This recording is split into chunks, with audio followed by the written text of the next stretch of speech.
pound Big Ten final. Jim, you're looking for a few things early on in this match. Well, I'll tell you what, just right there, you see that position that Braden Davis finds him in. He's a freshman. He likes to attack. He likes to drift right, but he mainly attacks from the knee up, all right? You see a lot of like fireman's carry type action, a little bit of swing single above the knee, you know, and that's something that McKee has been very good at defending, and he likes to be in here, this front headlock short offense position. He's the guy that has all the experience. And Shane, you mentioned that, you know, he's done most of his damage in the consolation rounds. That's after he's got beat up a little bit. He's come back with more determination in that round, but the championship round, this is new territory for him. Braden Davis out of Belleville, Michigan, Dundee High School, four-time individual state champion. Tim, he's a true freshman. Here he is on the big stage of the Big Ten. Well, Jim mentioned freshman. Hey, when McKee was a senior winning state championships, Davis was a 7th grader. I mean, that is just insane. Davis, 19-2 on the season. A couple of wins in sudden victory. You see the long range that Davis has, all right? He's just basically, he likes to go out there, sometimes drops into his knees, but again, he likes to attack here. He's normally wrestling guys that are just a little bit shorter than him, so he has a little bit harder time getting to his offense, onto his feet, but he's an excellent finisher. No score as we near the midway point in this 125-pound championship final. McKee, four-time national qualifier. He's the veteran, two-time All-American. His best finish at the Big Tens was back in 2022 when he was 3rd. He was 6th a year ago, and then 2-2 at the national tournaments. Had that great run in 2021 on the backside, won so many matches to place 3rd. He was 5th in 2022, the two-time All-American. Yeah, I loved his interview yesterday with Hannah when she talked about the first time in the finals, and he says, it wasn't my time before. It's my time now. 125 pounds, crazy weight class. That trend continued here in College Park. Underhook there for McKee. This is where he likes to be, Jim. Yep, he's got a good underhook in both positions here. I think Davis does a good job, though, too, holding on to those triceps there, giving himself another chance for a stalemate there. They'll break free. I'm looking also for McKee to go ahead and look to attack that right leg. He's got a nice shot right there. We've seen him here in some big matches. Get to that right leg of Braden Davis. You know, Jim, you mentioned in the championship round, this is McKee's first time getting to wear the gold uniforms. And that's every Gopher's dream. And he's in the gold singlets that are reserved for the finals. You got to earn the right to put on those gold Gopher singlets. 30 seconds here in a scoreless first period. No real legit attacks by either wrestler up to this point. Takedown would be so huge because both of these guys are really tough. They want to be on the mat and on top. Yeah, that's, I think, you know, one of the best things that you make that transition from high school to college. If you can be tough in the top position, which Davis has been in critical moments in his career so far, in his freshman year, the big wins he's had, he's been able to stay in the top position. Scoreless after 3 minutes. Yeah, McKee did a really good job of keeping good position. Red takes down. McKee with the choice. And the Gopher will go on bottom. Interesting choice there. Sometimes, you know, if you feel like you want to be on top here, you want to put a little more physicality onto the freshman there, you defer and let him make that choice, but he went right for it. He wants to be down. In this Big Ten Conference, 9 guys ranked at this weight class, 6 of the top 9, and 9 automatic bids to the national tournaments in a couple of weeks in Kansas City. What have you liked, Jim, about Braden Davis in the top position as a true freshman? Well, just his range, you know, and if you're going to be successful in the top position, you got to go ahead and have that reach. You don't have to knock a guy down a little bit right there. You see, but the Minnesota wrestlers are so, both these programs, very skilled at being able to give their guys a fighting chance to get out. Now you see McKee getting back up. And look at the follow there that you have from Davis. Chance for a mat return. But again, this is McKee. Good return there. Great return. Got the Gopher up in the air. Continues to build his riding time. It's over 45 seconds. Great start to the second period for the true freshman, Braden Davis. And one thing I like about being down this one knee up, one knee down position. Oh, he collects. He's getting swiped. Braden Davis puts McKee In near fall criteria, Three near fall. Three near fall for Braden Davis. Great mat awareness. You see he keeps the toes inside that cylinder as he continues to build the riding time. What a sequence. Didn't see that one coming. Really didn't. How impressive for a true freshman in that position to go ahead and not just ride. And I like his old school ride, the tight waist, getting the wrist, but to get that tilt, oh my goodness. Well, heard you say it a couple of times, Jim, over the course of our broadcasts. Ride a rider. Yeah, and I think that's what Davis did there, but he anticipated that back pressure he got from him and then just had the hand tied up here and just went for the tilt. Now a little bit better stand up there effort. Good job of getting his hips out, making the switch in. Neutral. Now expect McKee with 37 seconds left. He's fully aware that he needs to get on his horse and get on the offensive attack. Look for him to attack to his left. Braden Davis is right. Down to 25 ticks in the second period. Davis with a three-point turn after a scoreless first period.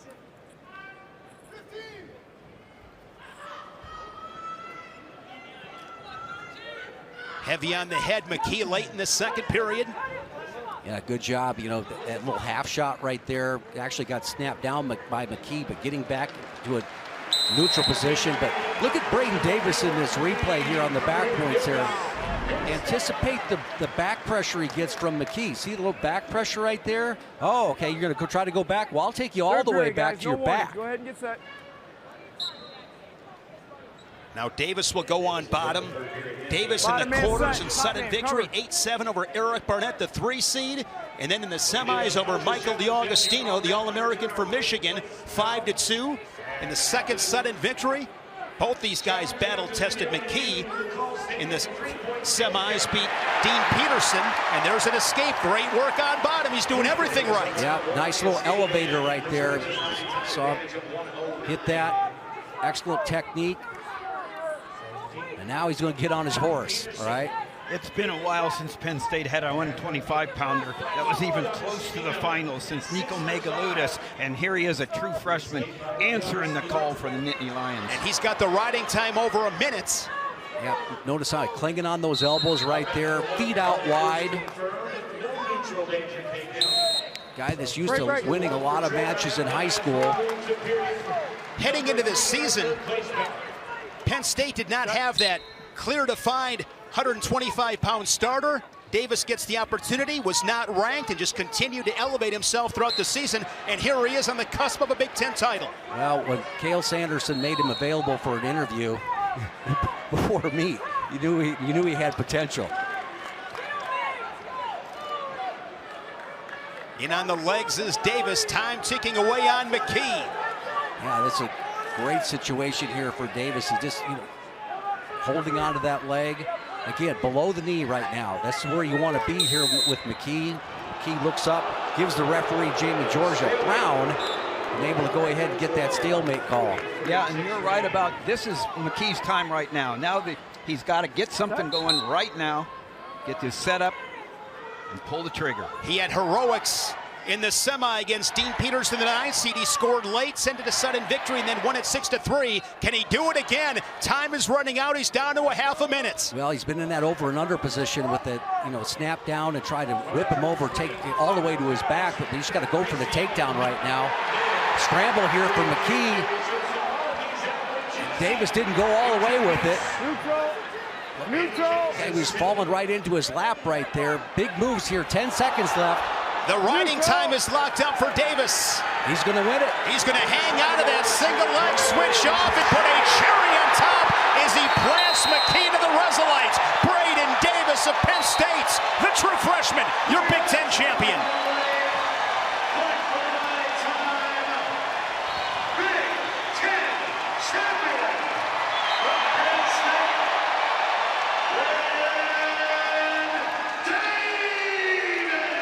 Midland's final. Ragusan winning that contest 4-1. They met in the duel mid-January, 8-5. Ragusan came from behind in that match. Also had a riding time. Ragusan had his red shirt removed in January. And TJ, he has been spectacular for Sean Borman. He has, and he started his career a couple of years ago with a big pin against Rutgers, and here he is in the finals for the first time, opportunity to win it over a Rutgers Scarlet Knight. And this is a difficult guy to prepare for, Dylan Shawver. He just has a beautiful little left-handed high crotch shot right there. He likes to attack that left leg, and actually it's even back in Raguson's stance a little bit, but you know what? He just gets to it. There's a nice, beautiful duck under here to the other side. Now he comes in, has a little tilt situation possibility. No points there, but isn't he slick? Look at this from Dylan Shawver.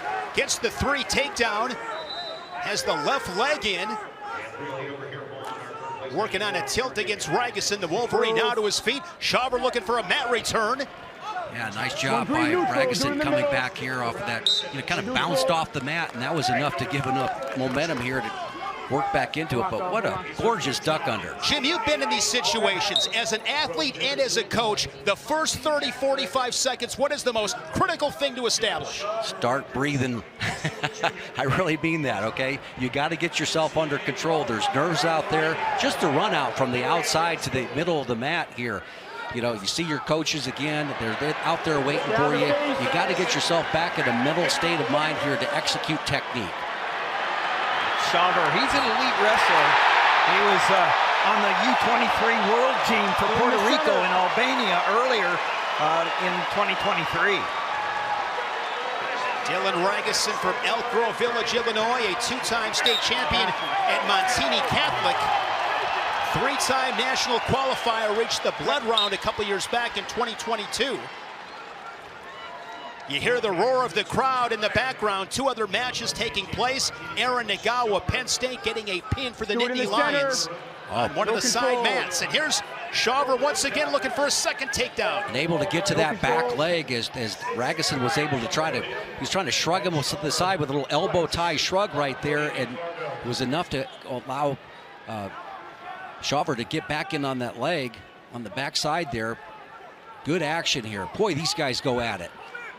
Exciting first period here in this 133-pound final. And now Ragusin has an advantage on the edge there as that right foot goes off the mat. As you can see, the referee's right there to call it.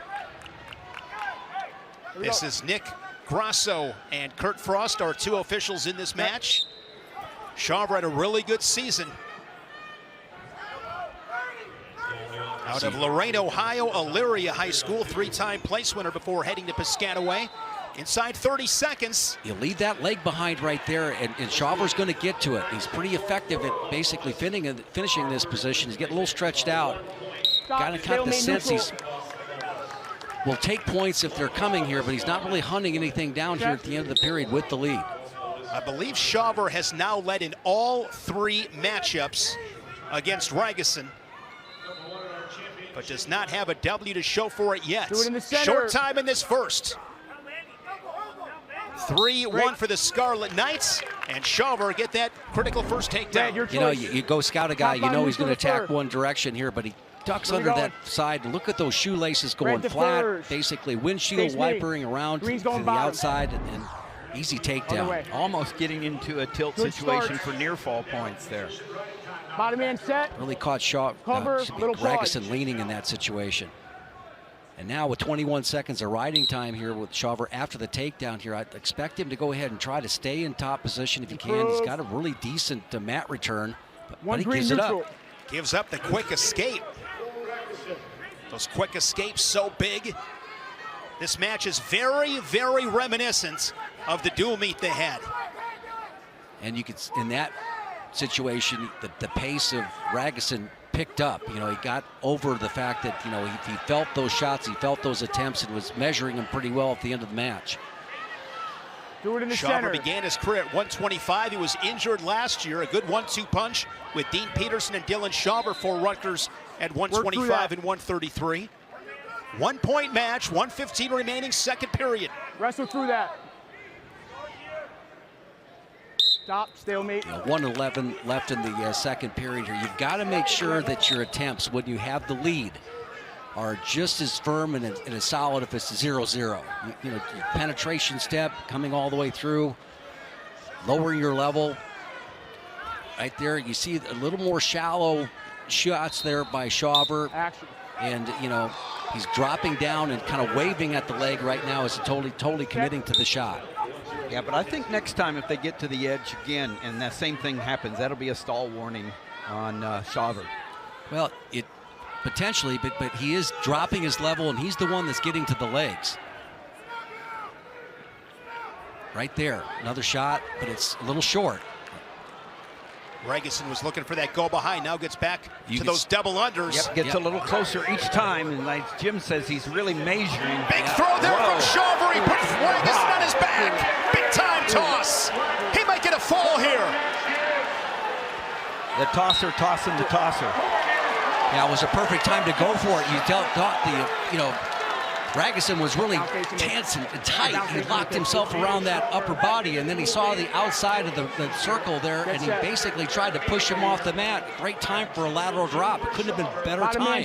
And just like that, 10-2, it comes in the final 30 seconds. Shawver, great defense of those underhooks from Ragusin, turned it into his own offense. Bottom man set. Cover. Jim, having Sebastian Rivera in the room and the partners like that, this comes from reps with a competition like that, don't you believe? Well, I think that you've got Peterson, you've got guys like Rivera, but you've got confidence. You know, everybody in there, get a little bit high there. And now Ragusin, in the final 10 seconds, will get a reversal to make it 10-4 as we go to the third. Yeah, you know, he did everything could in that situation. Let's take a look at this big move. See how Ragusin really got caught just kind of driving him off here. That was double overs. Here he's double over both triceps right there. Excellent job. You can see the left toe inside the cylinder. You got one caution. Roll through. Get set. You got one caution. Shawver's got the ability to ride with the legs. I don't expect that he's going to be too committed, knowing that he's got to look for something big right now. Still you, Green. Right there. Still you. Gives the escape. Green, you're in control. Well, not quite yet. Green, you're in control. Got to protect his ankles. Still you, Green. One red, neutral. There's the escape. 11-4 match. Here we go again, guys. Yep. And how committed is Shawver going to be to this over and under position right there? He's looking to get out of town. Right. Action. He already hit his home run. Yeah, right. Yeah. Taking the bus. Ragusin said, "You showed me yours. I want to show you mine." Yeah. Good wide base, fighting off that short offense situation. You want to fight as much as you can right in here. You want to stay square. And you don't want to push in too much here to Ragusin because you don't want to get whipped in that situation. If he could get back up to his feet without pushing into Ragusin, right there, just like that. Looking for a whip over, counterattack there for Shawver. Times it perfectly and take on 3 more for the Scarlet Knights. And all he had to do was get to his feet right there, get the right angle, and run it down. Shawver did such a good job of getting so low there, driving through the hips for that takedown. Just over a minute remaining. Shawver looking to join Anthony Ashnault and Nick Soriano as Rutgers Big Ten champions. Clearly a locked hands call right there. I don't know how that was missed. Center. Yeah, that was just, yeah. You can see Ragusin looking up, and Shawver locked the hands and just had one leg up and one knee down and toe. And cover. That one was missed. Right there. he's locking those hands up really quick. Improve. Riding time goes over a minute with that mat return. Improve. One green neutral. And here comes Ragusin. Yeah, expect more action here. Lower level shot here. I'll throw by. Yeah, give up the takedown in this situation. Green, you're in control. Still you. You just gotta let him go, Dylan. One red. Center. 23. So takedown and 4 back points for Ragusin. He's got to look for something big here. Going with the cement. Oh, so but yeah, there by Shawver. Right there, Shawver. Ragusin went for it. Final 10 seconds. Shawver would love to end this with a stick. The 4 near fall points and riding time. Ends up with a tech ball, correct? 23-8. A tech fall for Dylan Shaver. And he is your Big Ten champion, the 2 seed here in Maryland.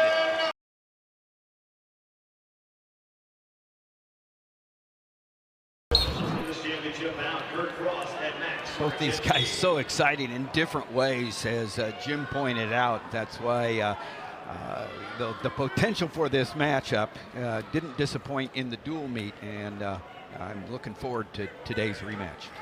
Yeah, I look at this match and I see that left-hand collar that Bartlett likes to hit. And he's got that left leg back, and he really hammers with the left-hand collar right there. If he can get that most of the match, he sets that up, and his shot looks a little bit like that left-hand collar, and that's what you see him get a lot of clean looks at guys, a lot of clean finishes, because he mixes that up a little bit between his left-hand collar and his shot.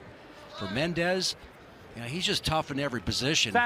He'll look to grind you down a little bit, but when he really needs points, he's got that freight train double, puts his head right in somebody's chest, and he'll go. You know, these two came to 141 from different directions, and it's the right weight. Jesse Mendez down at 133 last year, up to 141, and a couple of years ago, Bo Bartlett at 149, down to 141 when it was made available by Nick Lee graduating, but this is the right weight for both of them. Mendez is bigger, stronger, better this year at this weight class. Yeah, it's unbelievable he made 133 last year. Take a look at that body, that frame.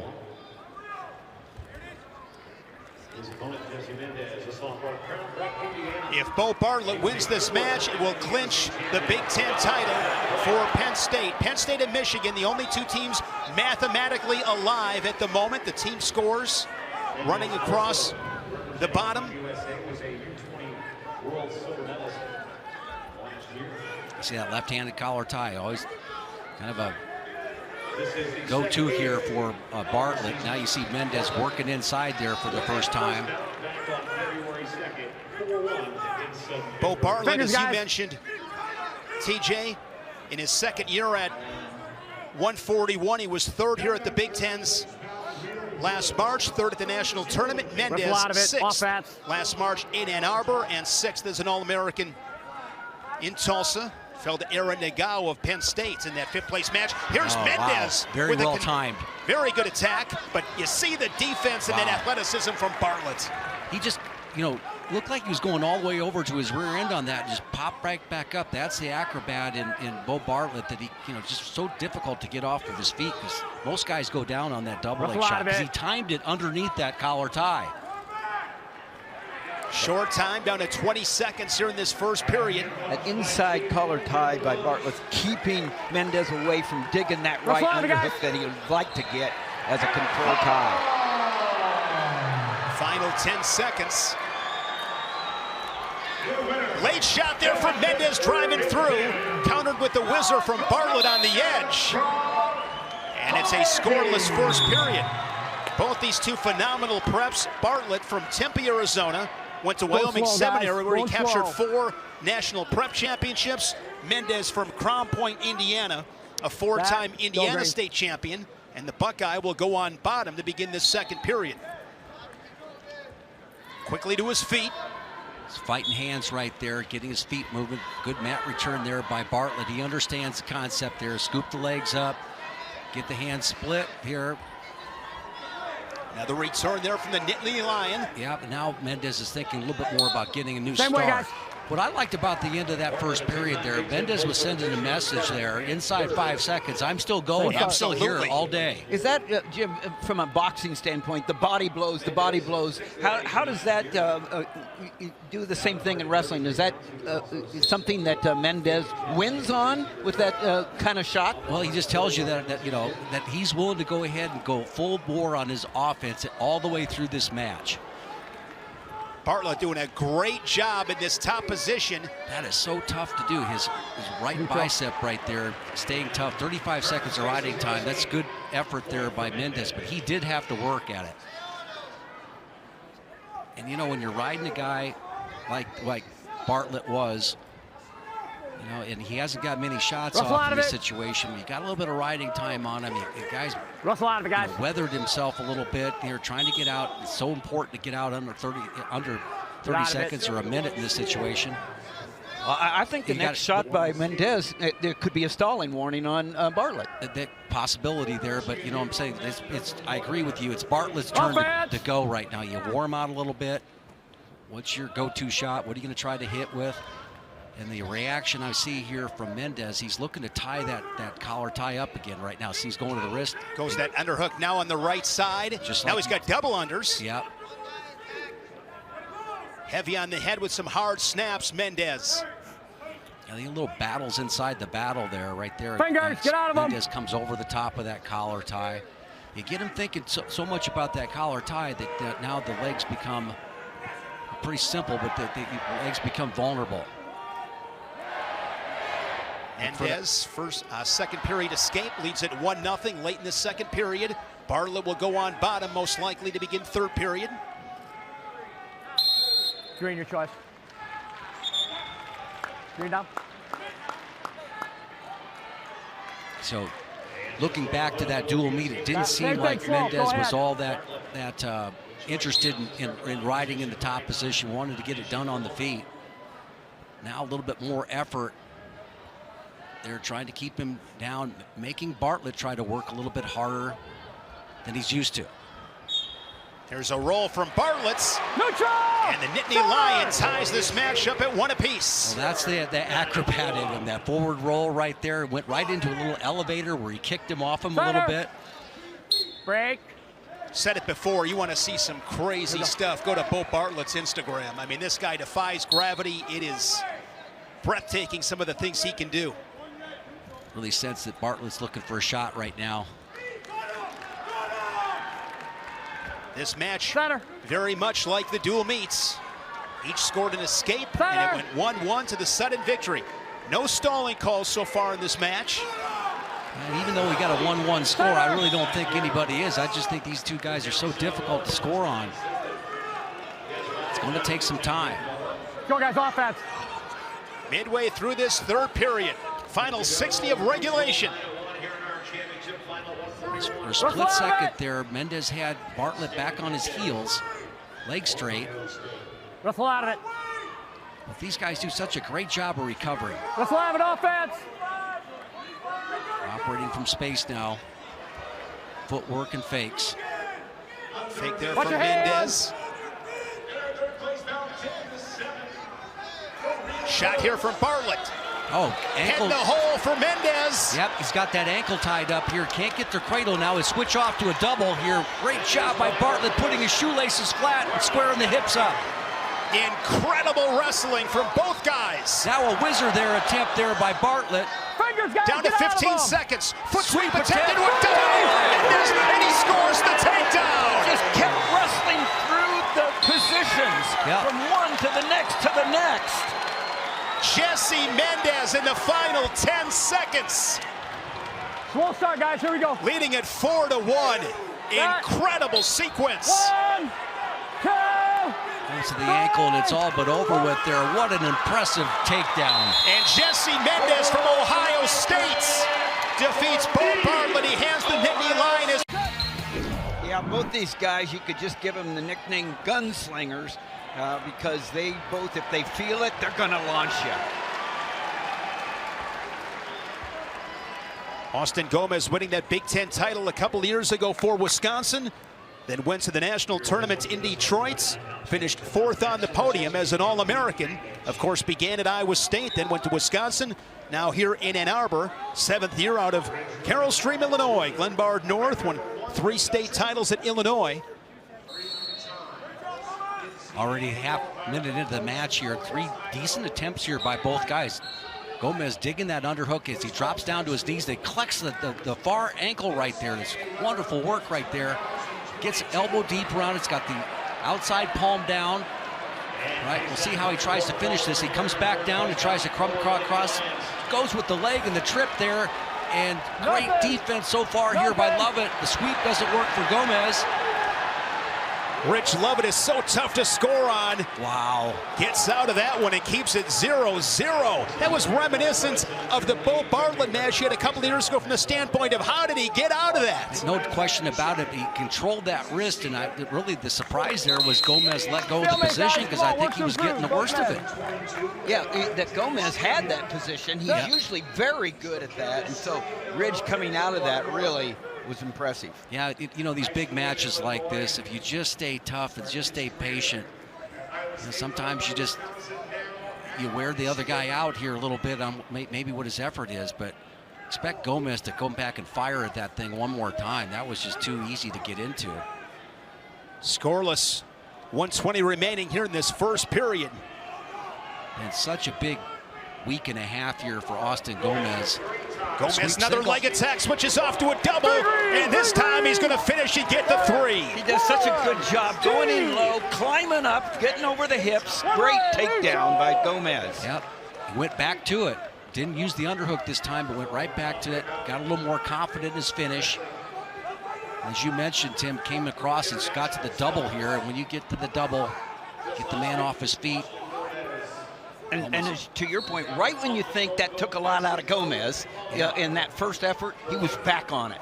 Yeah, and I think, you know, with Gomez's experience here and knows that Lovett's going to want this underhook really bad. He's got the top of his head blocked, now comes back into that shot. Both these guys so good with the upper body. They love the underhooks, and now Lovett with a trip. And he answers back with a takedown of his own inside of 25 seconds. And he's got his first lead of the match, 4-3. And you knew the potential for a match like this was there with these two because they both have the skill set to send the other one. This is a big situation here for Lovett to finish this period on top. He was able to ride Gomez for over a minute in that dual meets. A lot of action here in the first period. Yeah, let's take a look at Gomez's first shot. He gets that underhook, switches off, right, drives back through, finishes below the knee here.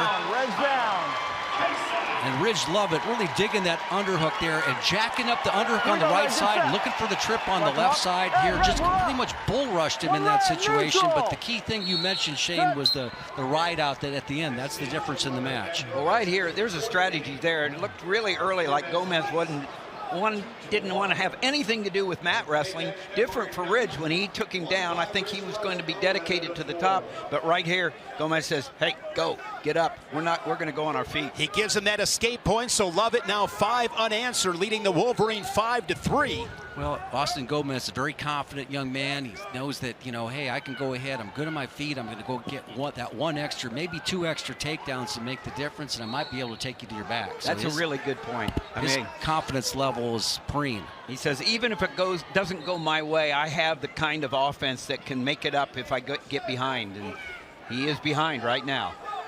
Ridge Lovett from Post Falls, Idaho, 4-time Idaho State champion. Of course, a national finalist in 2022. Fell to Yanni Diakomahalis of Cornell. Lovett, a 3-time national qualifier. You know, even if Gomez were to get a takedown here, to expect a quick escape type situation, he's going to try to do this all on the I don't expect him to take the down position when it's his turn to go down. He will go neutral, try to win this thing on his feet. Ridge Lovett's only loss was to Kyle Parko of Arizona State in the final dual meets on Nebraska's schedule. He's been spectacular all season long, coming off a redshirt season, put on some strength. His past off season. Oh, these little tougher little situations where you have to kind of reach and get a little bit better corner. Stalemate, guys. You know, Lovett knows that strategy as well, so he just knows he has to go ahead and play, good defense, good position, not fall for any misdirection. Mark Manning and Brian Snyder in the corner for Ridge Lovett. Final 10 seconds. Short time. Austin Gomez wrestling for a Big Ten title about a week ago. Made an Olympic team for Mexico. Defeated Nick Lee, former Penn State Nittany Lion, to qualify the weight class, and he is a 2024 Olympian. Here Austin we go. Gomez, here we go, guys. Inside trip here. Who's going to win Lovett. this? All right. And I think Gomez. They're still in the circle. They're still in the they're circle. out of bounds. No points. You could feel everybody in this Xfinity Center take a deep breath in anticipation of that action. Here's Sean Bourmet, head coach at Michigan. This one has lived up to the hype, both these guys. Home run hitters. I get the feeling we're going to see that type of action in the center of the mat next time. Reminds me of Alex Marinelli and Vincenzo Joseph. Those two guys would go in those upper body positions. Vincenzo Joseph with about anybody. Warning Warning on Lovett right there. Of course, 2-point lead. Gomez really digging that underhook hard. Right, we saw before we tried to go misdirection here to the right leg, the leg that Lovett's keeping back right there. You know, he works better from, you know, a little bit free. I think Lovett wants to go ahead and tie him up. This collar tie and underhook situation is a good move here for Lovett with his rear end of the line. Shot there by Gomez. Down to 50 seconds. Gomez scored the first takedown. Counterattack here from Lovett, but right into those hips of Gomez. Yeah, Lovett's right where he wants to be on the edge. He's wrestling hard, but he's not giving any position, and he knows he's got that edge of the mat here to work with. Circles back inside, now just a half a minute remaining. Gomez trails it by 2, riding time and on factor. Yeah, another stall warning, and that's a point.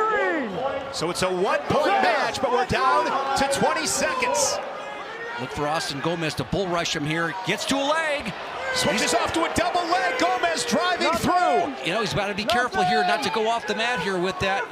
Knowing that, Lovett was able to go in and square his hips up, get into his shin whizzer. Now he steps up. Final seconds. And Ridge Lovett is going to hang on for the 5-4 decision. He's a Big Ten champion at 149 pounds.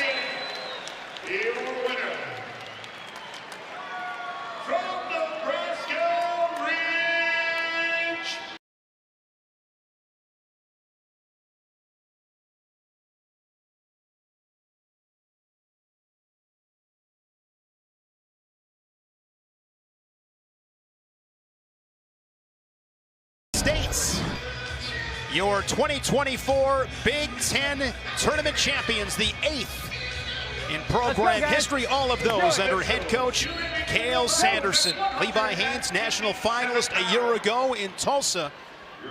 And Jim, Levi Haynes has found another gear in the last several weeks. Yeah, I tell you what, you know, it started, we saw a great example of that Iowa-Penn State meet here where, you know, this weight class is so tough. I've said this before here. A lot of guys like to get ear to ear, collar to collar. It really makes it tough to be able to go ahead and free up and get your offense. The only guy I know in this weight class that never gets his head tied up is Levi Haynes. Great footwork. And I got to say this, though, that, you know, one guy that you can count on in March is Will Luan, all right? All he does is win. Yeah. Two-time All-American. Native to the finals there, so this is territory he's been in before, you know, and we know that's not going to be a high-paced match, but he's just a difficult guy to score on, and when he wants to score, he can. Yeah, and I'm sure that the coaches would like him to have a higher rate of attack, but not now. Not in his, you know, 6th year, where he's at, 2-time All-American. You got a path to victory, you know it. These two met in a duel last year. It was 3-1 Haynes and Sutton victory. In the duel meet this year, 2-1 Haynes over Luan. Yeah, Haynes got a with 20 seconds left, got a stall call against Luan, and won it there. But one thing you said, you know, he's found another gear, Haynes. Well, he went through adversity in January, and what I was impressed with, you know, we talk about you got to go full 7 minutes. You sometimes have to go 13 minutes. He went 12:59 to the second tiebreaker with a reversal against Saldate. That was a from crazy Michigan match. State to win 7-6. You got to be able to go sometimes 13 minutes. One of the crazier matches this season with Levi Haynes and Chase Saldate of Michigan State. Haynes 17-0 from Aransville, Pennsylvania, Biglerville High School. 3-time finalist, 1-time champ. Russell. Will Luan, of course, Chicago, Illinois, wrestled at Montini Catholic. 5-time Fargo All-American, 2017 Cadet World Champion Will Luan, so he's got some big-time skills. No score, 50 seconds here in the first. And Will Luan's hit some big moves here to get to this finals. You know, the takedown he had last night in the semifinals, In overtime, Fingers, and then guys. you know the big headlock situation he's in where he got a fall. That's not Fall, Luan? Yeah, it wasn't. It's not on the. I don't think it's even on the bingo card, right? He pinned the number 2 seed Michael Blockus of Minnesota in the quarterfinals. And 4-1 in sudden victory over Brayton Lee. Here he is in the final. Short time inside of 20 seconds. Yeah, most people, you know, most of the time Levi Haines gets to that shot right there that you just saw, right? Good reactions by Luan. Heavy on the collar tie. And this is a good period. Scoreless after 3 minutes. Okay, Red. Michigan, Comes up your Red. choice. And Will Luan Bottom. will go on bottom. Luan was Red takes down. 8th at the national tournament last March, was 5th in 2022. In Detroit, 4-time national qualifier. He's set. been Bottom extremely right set. durable Cover. in that Cliff Keen maize and blue Michigan singlet. Nice job of coming into a sit-out position there. You know, this is where it's been a separator right there. But, you know, Luan, once again, gets out in less than 10 seconds. You know, we saw him in a huge match earlier this year against Franek where Franek got out in 4 seconds. Luan gets out in 2. And Haynes is as good on top as there is out there. That's great work from Will Luan to get that escape in less than 10 seconds, and he puts a tally on the scoreboard. Let's see if Haynes can get to his bread and butter right there. Likes to get that shot with the left leg of Luan. Seen him go to it a couple times. You know, a lot of times guys you can't get to your shot. You go to your second, page of the playbook there. What's the other shot on the other side of the body here? Just to get the guy moving a little bit. Maybe even fake it. You see where Haynes has done that, and that's given him the stall warning on Luan. Levi Haines defeating Peyton Robb in the Big Ten final last March in Ann Arbor. Then he fell to Austin O'Connor of North Carolina in the national final. We're going to see Austin in the corner probably when Edmund Ruth comes up at Illinois. Austin back home in Illinois as an assistant coach for Mike Poeta for the Illini. O'Connor winning 2 national Watch fingers, titles guys. in the North Carolina singlet. 40 seconds in a 1-0 match. They're in this final at 1:57.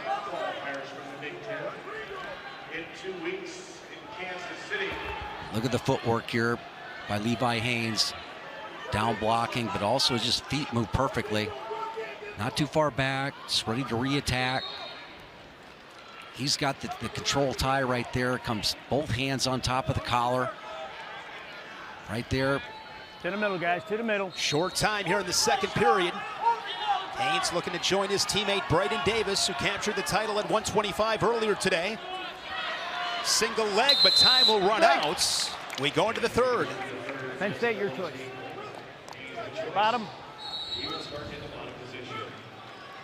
Haynes a guy that doesn't have much problem getting out from underneath either. We have one warning. You got warning, okay? Pete Mankiewicz, head official with Angel Rivera, the second official here in this final at 157. Luan covers. Haynes quickly to his feet. And Luan will cut him. We're 1-1, familiar territory. Yeah, and I'm looking at body language, and Haynes, he's moving good there, and I think that what he is doing, hitting on the head and the attacks, is wearing Luan out. Yeah, inside collar tie on the left-hand side, but also a huge tug on the tricep right there, right there, right to that position there. Now Luan gets to a shot, but right here, good base defense. See how the hips are sliding down lower. Now you get the belly over the top of the head right there. Keep working. So important here to get back to a neutral position where now you can be offensive here. Some guys just don't have that down where they just don't slide all the way back, and that's what you have to do in championship matches. Never give the guy's here for a reason. He can finish those shots. Center, guys, center. Center. Will Luan has been hit with stalling once. The next one will be a point, and that's how he lost in the dual meet this season, by a 2-1 score. Inside of a minute, you see Haynes there. He's moving forward. If you're Luan, you got to take some territory back and circle back center. Shot by the Wolverine. Warning green. And there's a stall call.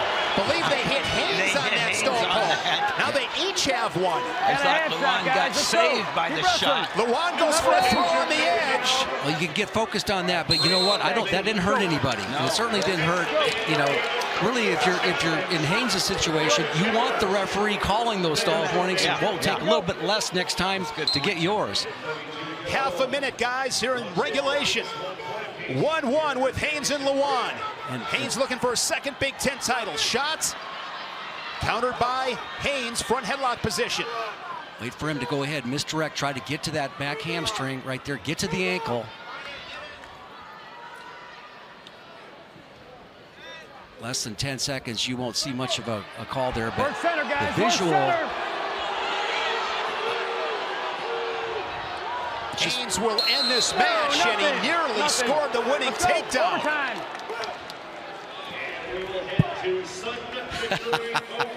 There's Sean Bormetz. In the corner, you have Kevin Jackson and Josh Torella. And that's just what he feels like. He's behind bars right now. So here we go, sudden victory. Nice high crotch, basically switches off to a double. He'll scoop the leg up here. Doesn't even have to do that. He collects the points. 11 seconds in a sudden victory. Levi Haynes, now a two-time Big Ten champion. That was just cumulative pressure, guys. Cumulative forward pressure. Paid off in overtime, and big smile from Levi Haynes again.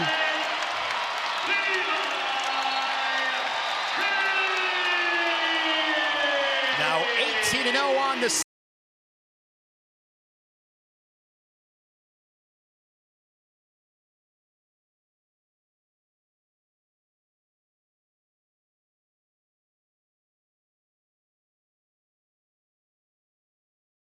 American Michael Caliendo.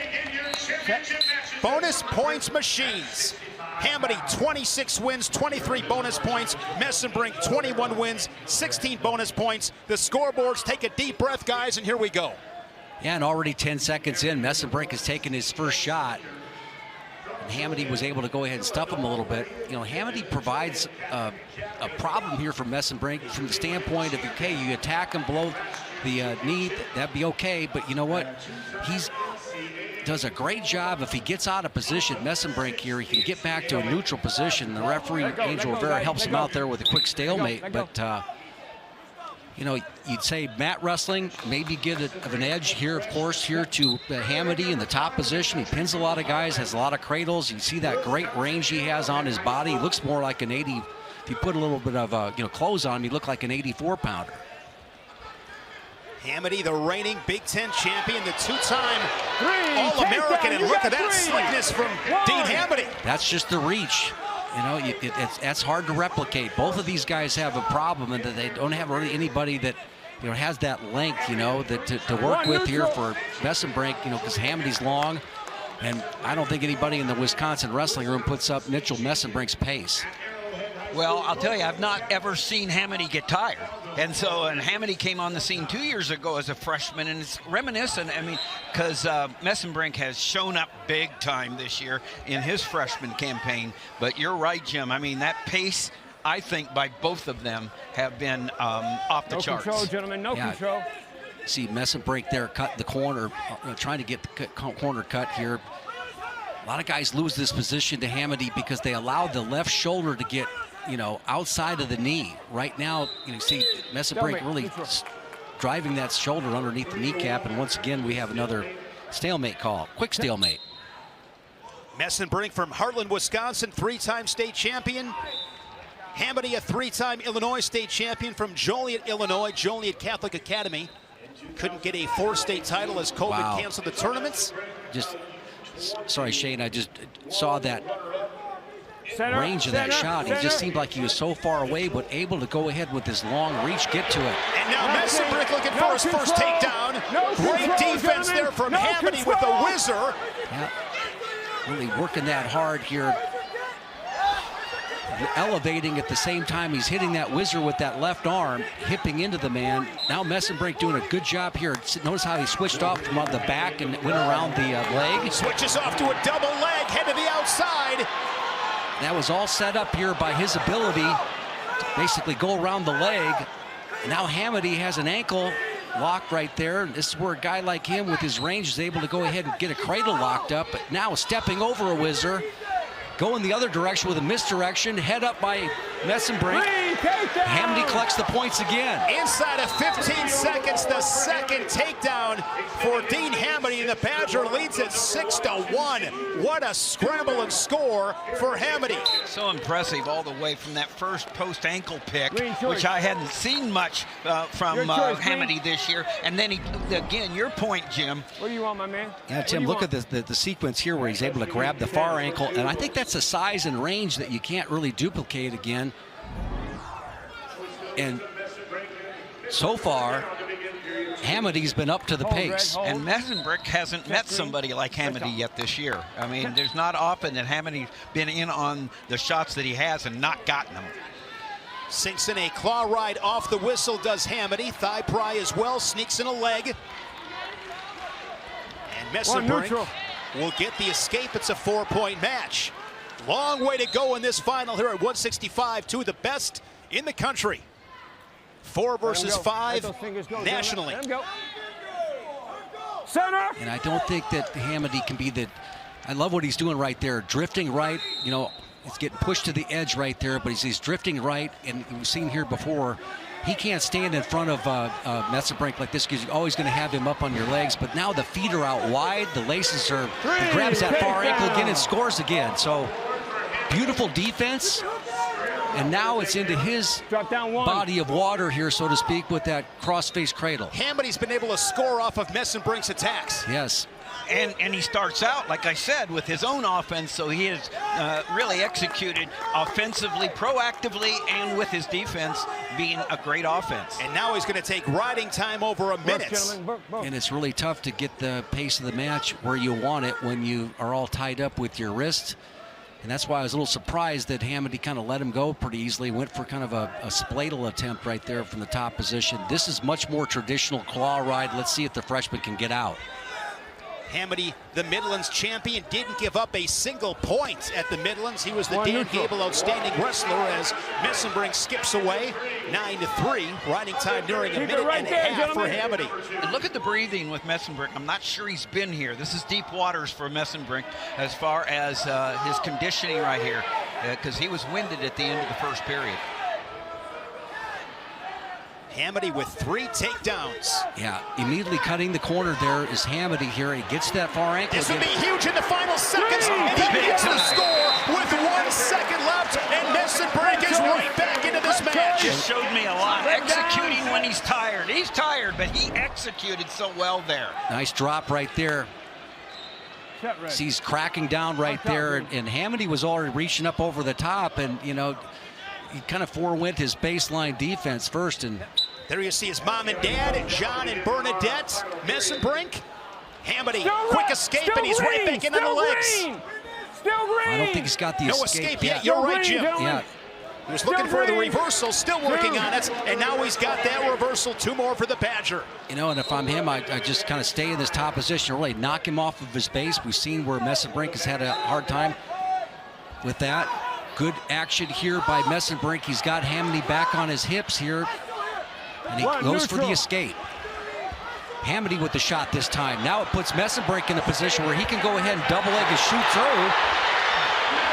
Hamady on his back. Messenbrick looking for the fall.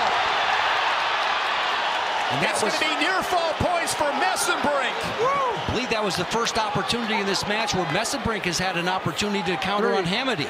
And now working on top, trying to bring that riding time under a minute. 10 seconds away from doing that with a minute remaining in this third period. Messenbrick's got the lead, 13-11. Did this match turn on a dime? Looking back at his corner, he knows he wants to try to keep him down. Hamady really having a difficult time. That's a tough thing when you have a long body like this. Sometimes you get out-torqued, so to speak. And he's got all his wind back right there. The momentum going Messenbrick's way really, really turned the corner. Now he's giving up that 2-on-1 ride there. Down to 25 seconds. Go ahead, Shane, give it. It's a coffee grinder for Mitchell Messenbrick as he slides in an armbar. He's got Hamady flat. Some Messenbrick magic in this third period. And you want to stay down, cover those hips, stable it back below the arms. This is the loudest this place has been all weekend. Mitchell Messenbrink rallies from behind, and he is your Big Ten champion. Talk about guts.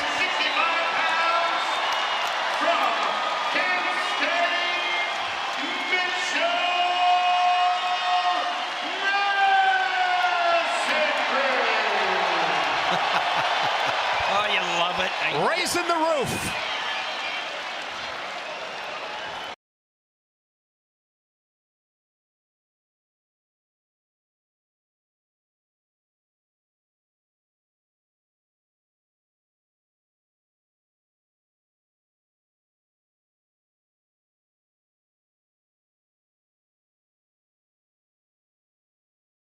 Champion at Windsor High School. And Bernie Truax in his 6th year spent his first 5 at Cal Poly, where he was a 3-time All-American. Last year, most recently at 197, now back to 184. And these two meeting for the first time. Yeah, I tell you what, it's going to be a great style matchup here too, because Salazar, just a power guy. You're going to see, evidence of his grip strength and the things when he gets on the leg, he likes to pull it in. Truax is a guy that can go ahead and attack almost at ankle level from an angle almost at 90 degrees. He's just gets to the corner real quickly here, uses that reach and length to be able to attack a guy below the knee. He doesn't really stand out in front too much, and he doesn't want to do that too much against Salazar, because that power, you take that power into play when you do that. Salazar, a 2-time national qualifier. He was 4th at the Big Tens last March, and then went 2-2 at the national tournaments. Look at the difference between the wide stance here. These guys are, Truax really gets out wide. They're, got what we saw before here, like with Hamady here. The range that he has is incredible. And you mentioned this earlier, Shane. Isn't it funny that he started his college career 149 pounds? 149 pounds. 5 years at Cal Poly, went 149 to 165, and then went 174, 184, 197, placed 4th at the national tournaments at those 3 upper weight classes, 74, 84, 97, and now comes to Penn State. He's at 184. I mean, this guy has had quite the journey. Well, he's a team guy. I'm sure he was ready to go 84 and 97 wherever Aaron Brooks decided not to go, and so he goes in. How impressive to have been at 197, to have been an All-American. But then you think about, hey, how much better has he gotten? He's gotten more offensive than ever this year, but when you think about the room, the Penn State room, you got Dake, you got Taylor, you got Strachey, you got Aaron Brooks in there, you're going to get better. You don't have to go far. You're going to get tougher, and I don't know whether it's not from getting takedowns on any of those guys. That's a coach's dream when you can recruit a guy that's that small and has been able to go ahead and roll around and scramble with the lightweights like that, and to be able to go ahead and grow up and have the size to be able to take that to the upper weights. Bernie's from Oceanside, California, was at Rancho Buena Vista High School. We are scoreless, just over a half a minute remaining in this 184-pound Big Ten final. Truax looking to join 3 of his Nittany Lion teammates as a Big Ten champ. Patrick McKee wrestled in a 125-pound final for Minnesota, lost to Braden Davis. Gophers with 2 in these Big Ten finals. You notice how Bernie wants to keep, Truax from Penn State wants to keep forehead to forehead. He doesn't want to go any deeper than that, okay? He'll go ahead and duck a little bit, drive, wide stance. Even with the underhook here, he tries to keep at bay here. He doesn't want to get ear to ear too much. He knows that this is not a power situation for him, and he's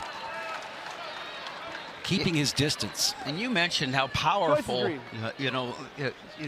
Minnesota wrestler is. I mean, Salazar is really powerful, but I see the length of Truax there. That allows him. He's been up at 197, and he doesn't get overpowered. He doesn't get tied up and overpowered because he uses that length so well. Well, what's happening is that when somebody's going to come at Truax like that, that's where he kind of plays matador and gets to the low, ankle shot here from the side.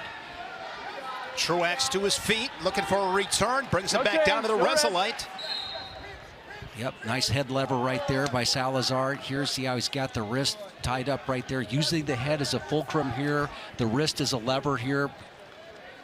Don't make me jump across this table. I'm going to Jim. get you Tim's too, between man. us. Right? I I'm see on my that feet. look. I mean, when you say that, you got to rub it in and just stare at me. I know what you're trying to do. And Shane, don't antagonize me. And Shane, don't stretch it, because I'm with Jim on the head lever. So, I mean, there you go. I mean, it's a head lever, and he's using that well, though. Talking to former Gopher. We were talking last night with Mac Ryder. Fun to talk with him. And we were talking about some different positions, and that, of course, came up. Mac Ryder used to have some great battles in that Gopher singlets. 60-second second period. Nice escape there by Truex here as we get a little disjointed there. But, you know, that's one of the fun things about this tournament is going out afterwards, being with the fans, with some Ohio State fans, Minnesota fans, Indiana fans, you know, Rutgers parents and all that. It's been a lot of it's just a joyous weekend to be a part of. See the team scores, bottom right. And, of course, a ton of Penn State fans here. 32nd second period.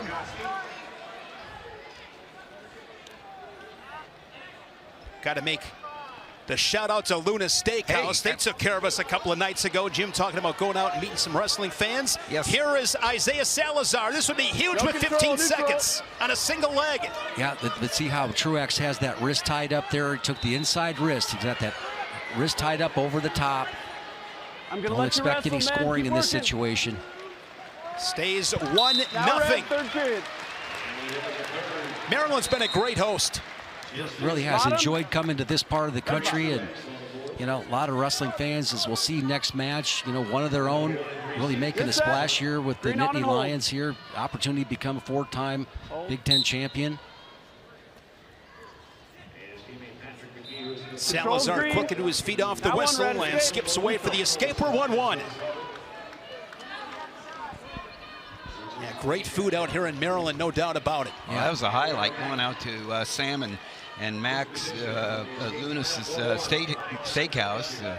Sam wrestled for Oklahoma State, and Mac, of course, for Hammer Cornell. at Cornell. Yeah, a finalist and former #1 seed in the NCAAs. Always great to support the wrestlers. Every bite of food that went in my mouth was maybe the best I've ever had. Yeah. It was sensational. Nice little shot there, little swing single there, Truex.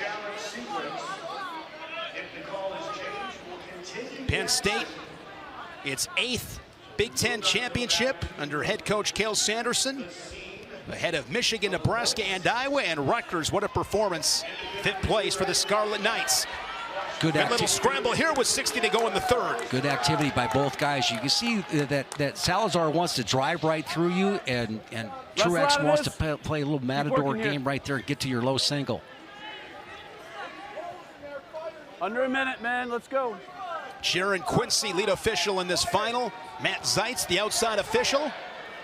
Down to 40 seconds here in regulation. Riding time and on factor. Both guys with an early escape. Oh, that was fake right there. Now a dive in there by Salazar, and Truex with that reach able to get to the ankle there. Now Salazar, Salazar trying to dig that shoulder underneath that kneecap right there. Now he's got his head underneath his little bit safer position. Can he come up and try to continue to score? But you got to create a little hip separation right now. Got to get your hips moving, your ankles moving. Sit back over the top. Down to 10 seconds. Might get a neutral danger situation here, perhaps, as Truex standing on his head. They scramble in the final seconds, and we will go to sudden victory. That's the danger about that situation. If it went about 5 seconds more, you probably had a neutral danger call. Sometimes it's better to punt. No stalls, guys, no stalls. Let's work now. 2 minutes set. Brandon Eggum and Trevor Brandvold in the corner for the Gopher. Salazar. Shot there from Truex, straight on. Wrestle out of this. Right there, tried to dive through there at Truex. Oh boy, how did Salazar get out of that ankle pick? Strength. Good answer. He is so strong. Guys work back up to their feet. 90 to go in sudden victory. I tell you what, both guys, wow. Fake shot right there, but now Salazar comes back up, and he's the one that does a fantastic job. Now he's coming back up. Look at the strength. He's similar situation as to what we saw at the end of the third period. What a recovery. Yes, but this time a little bit better job of staying up on his hands. If he can come underneath that right arm of Truex, he's going to get it. He does. Going for the fall. He's Going for the fall. Can he end it with the fall? Isaiah Salazar is going to be your Big Ten champion. What a wonderful job of staying high, keeping his head high, posting on his hand, and actually letting go of the leg and keeping himself in a better scramble situation. Gets the 3 takedown and 4 near fall. 8-1 final. And Minnesota, the Gophers, have themselves a Big Ten champion.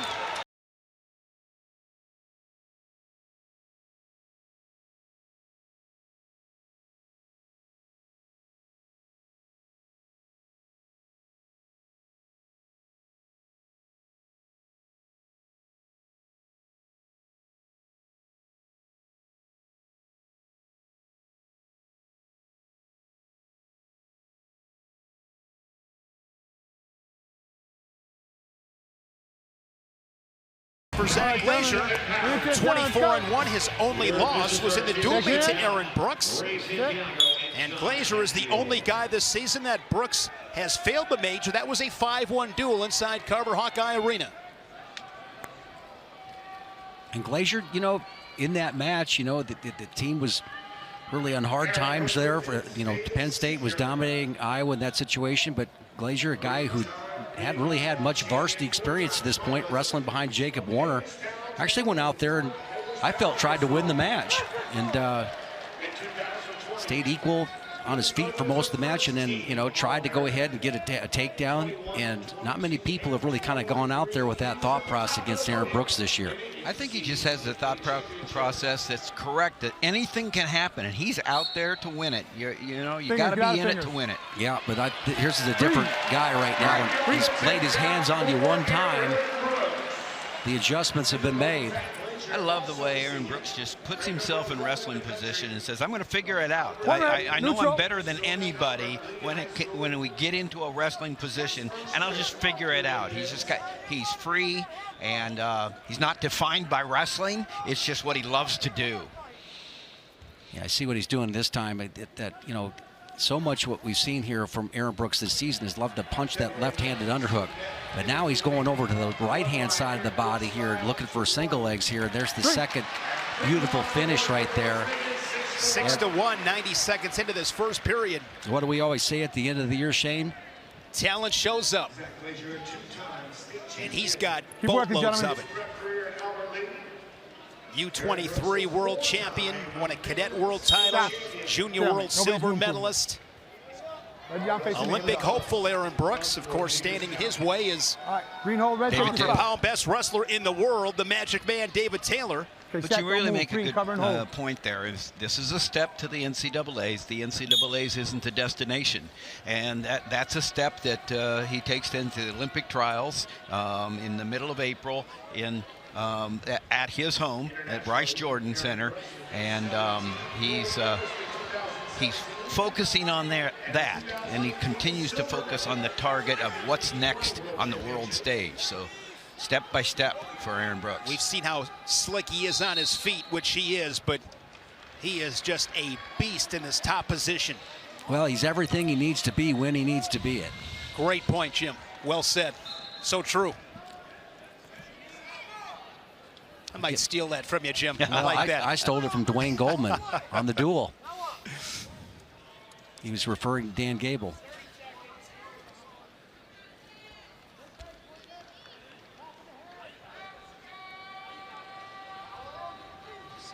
At that cross wrist tilt right there, you know, Glazier's got his knees out wide like that, trying to do some hand fighting down there. It's just a really tough look there. You got your forehead on the mat and you're battling, you're doing everything you can to keep your hands free, successful at doing just that. But good close to the period here for Aaron Brooks. 2 takedowns and a mountain of riding time. 6-1 for Brooks, of course, back in his home state of Maryland. Friends and family, good crowd. Going down, second period. Supporting Aaron Brooks as he's looking for his 4th Big Ten title. Big smile there from his dad, John, in the middle.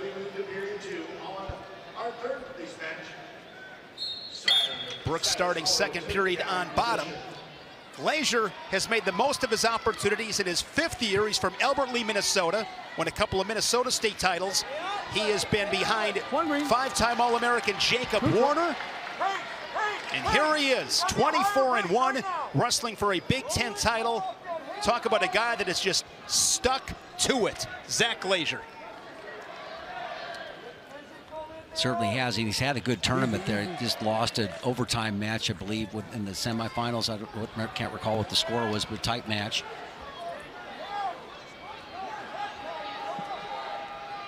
Excuse me. Didn't lose the match. He obviously is here, but you know, he's had some battles here. The overtime match was against Jackson Smith here, which was an overtime bout here. Yeah, in front of the home crowd. In front of the home crowd. A desire to be the first finalist for Maryland. Big-time overcomer. Yeah. Look at that underhook and finish from Brooks. Signature underhook from Brooks. So, once again, choosing to kind of just stay on the top position, letting him know that, you know, I'm here all day. I'll let you go when I want you to get out. Loves to work those wrists. Keep working, guys. Sticking a near side bar. He's so tough on top. We're looking at one of the best ever warning in the bottom man, conference. warning red. Looking to become Warning only red. the 3rd Nittany Lion to win 4 Big Ten conference titles. There's only been 17 in the 100-plus year history of the conference. Riding time over 2 minutes. Has that inside wrist, digging those shoe tops into the Resolites. He's really crunching him down here, that the pressure and the weight.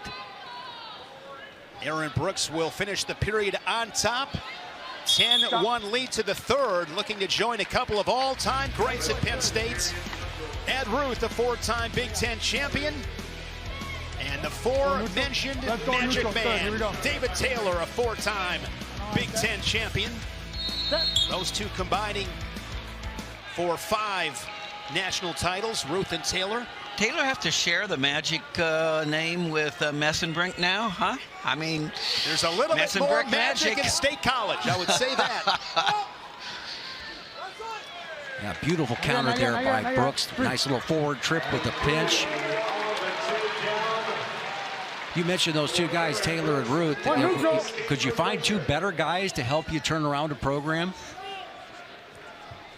Yeah, that's who Taylor Sanderson Fingers, had to do it a dozen years ago.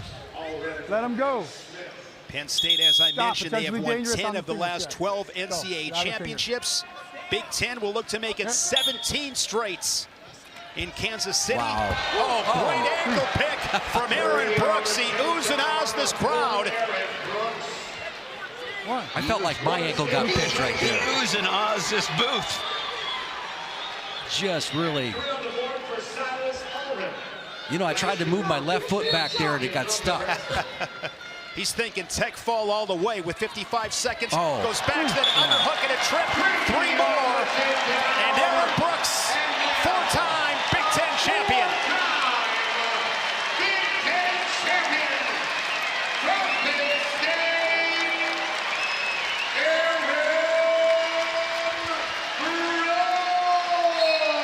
State Farm State of Success.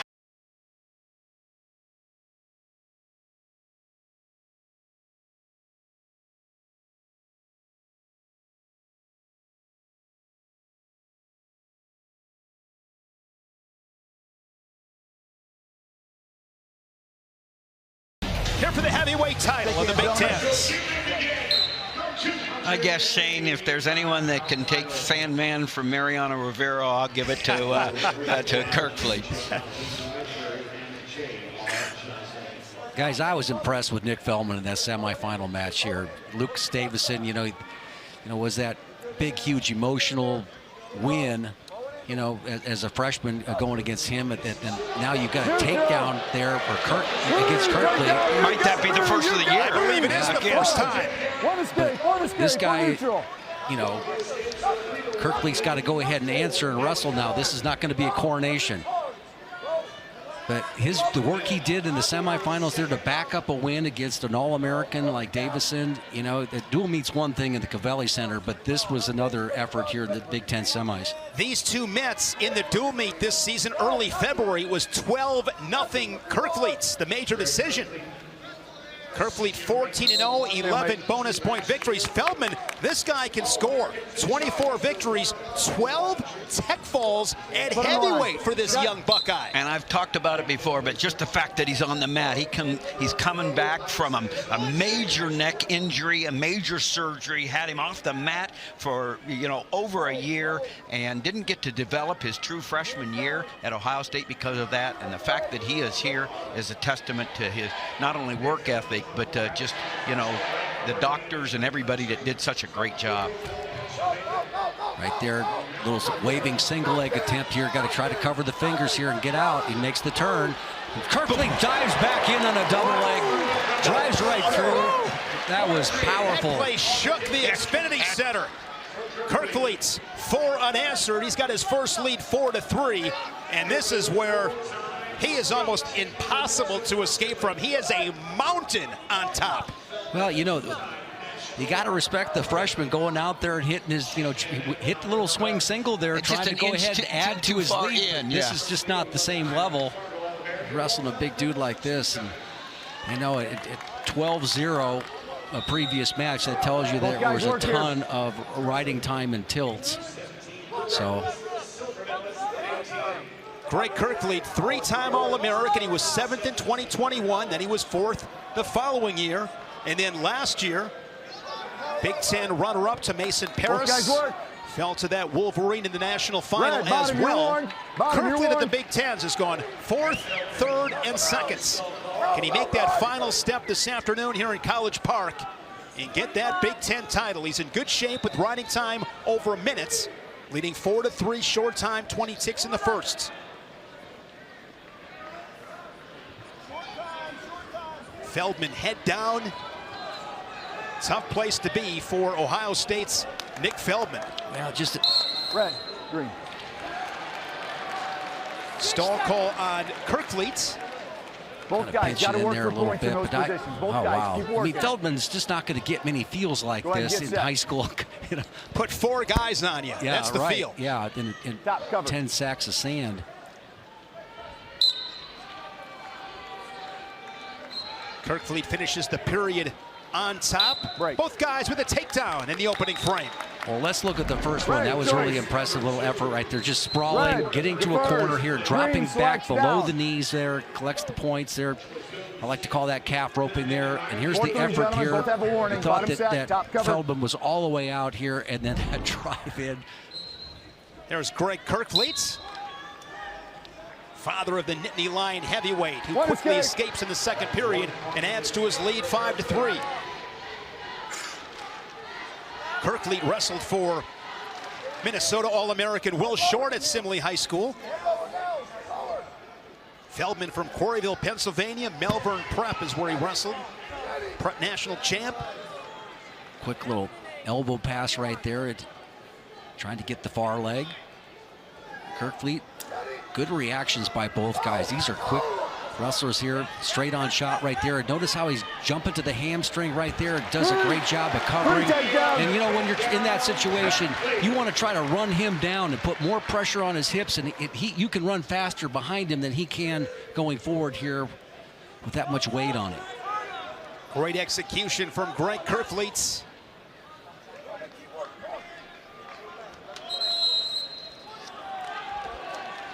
Second period. And this is what's going to be so tough for everybody in the national tournament, is when he decides to put it on top of you right there. And in wrestling, weight is really misleading. Okay, everybody's at the same weight class, particularly the heavyweight. You get a little bit, you know. Okay, we know that he's close to 250, 58 pounds, whatever that number is, 248. Come on, guys. Kerfleet knows how to make himself heavier. Go ahead, Red. Get set. With the techniques he's using.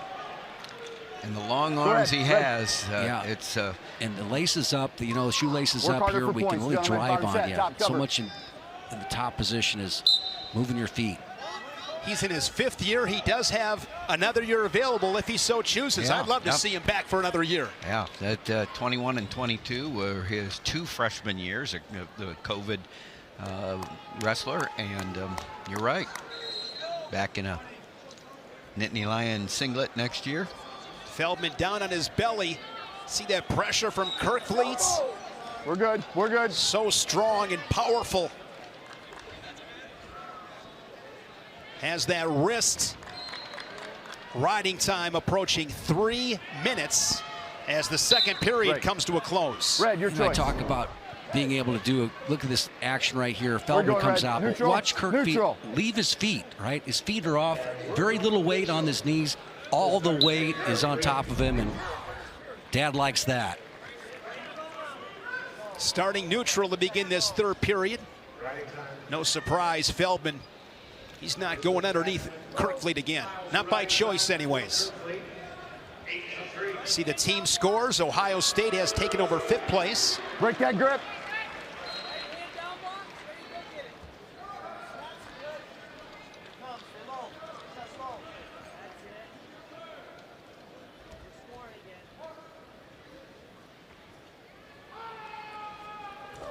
Riding time locked up for Kirkleet. He's in bonus points territory.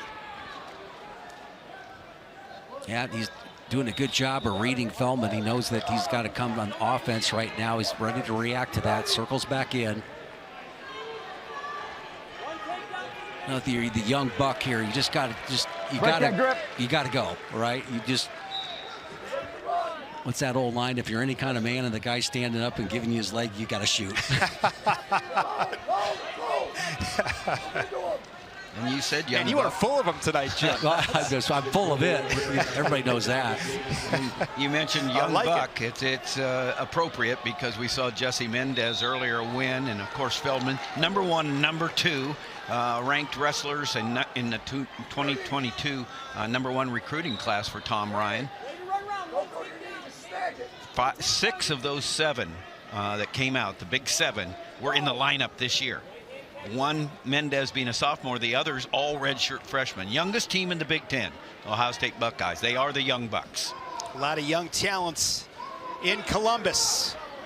As I mentioned, Kirkleet's been 4th, 3rd, and 2nd. And he will make that final step to the top of the podium, 9-3. Greg Kirkleet remains undefeated, and he's got himself a Big Ten crown. See the emotion from his dad. As I said, nobody does it alone. Friends, family, coaches, training partners. It takes an army. He's overcome a lot from that first season that he